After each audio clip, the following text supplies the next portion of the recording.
It is my honor to welcome distinguished participants to this conference on Ahmad Massoud and the future of Afghanistan. Thank you to the conference participants of Gonville and King's College, Cambridge.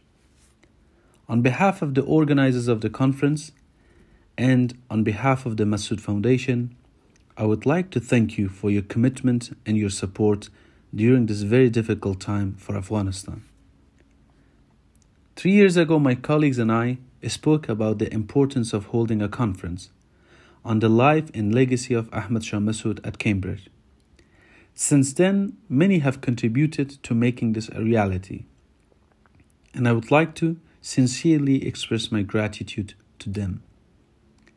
We have invited leading academics, journalists, politicians, and former military personnel who have devoted their work to Afghanistan, and we are grateful for their involvement.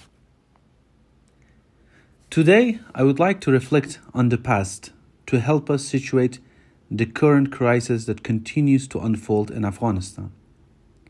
My hope is that some of the lessons of history can help us formulate a better and clearer vision for a peaceful future.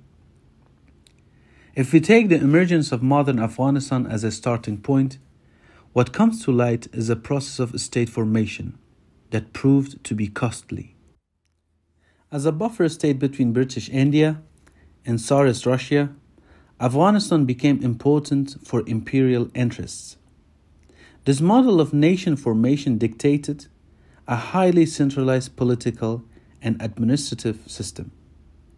We believe that this long-standing model is not constructive to a country that is home to diverse communities, each of which is rich in its own history, languages, and cultural heritage.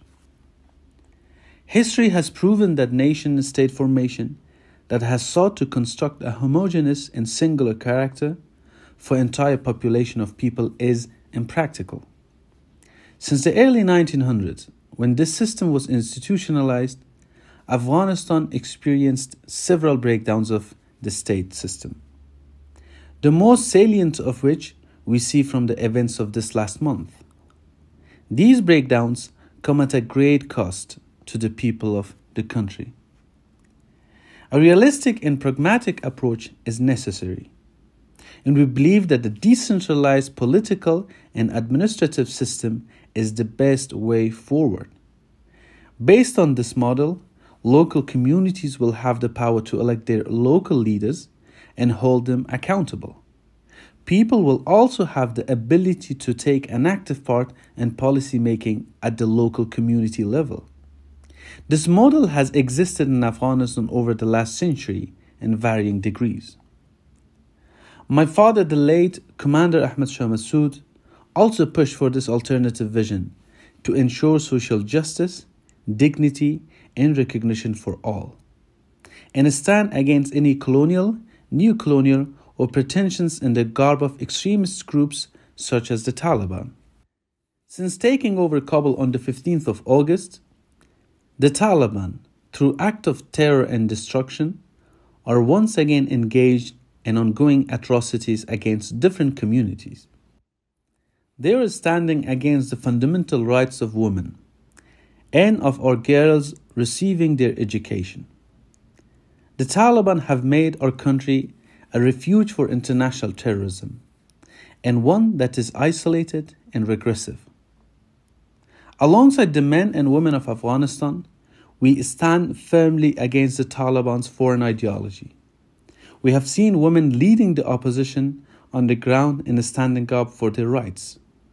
We want an Afghanistan that is inclusive, one that preserves and promotes the rights of women, one that is not isolated but connected, a country that has productive relationship with the region and with the world.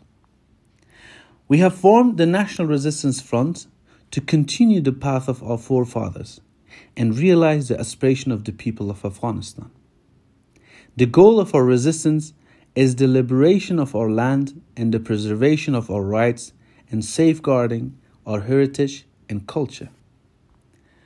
Honoring the legacy and lessons of my father, There is indeed no cause more noble than fighting for justice, for truth, for freedom. Freedom from oppression and freedom from those who impose their rule and occupy our land. Through the series of conferences inaugurated today on the life and legacy of Ahmad Massoud, we can be better informed in ways we can formulate a vision for an alternative future, where the will of the people will serve as its foundation. Let us use our time today to discuss and plan the important work for tomorrow and every day after, until we arrive at our ultimate goal, which is a free and prosperous Afghanistan. Thank you. It's a distinct pleasure and honor to, despite his challenges that Ahmad Massoud faces, he took the time to send a message to this conference.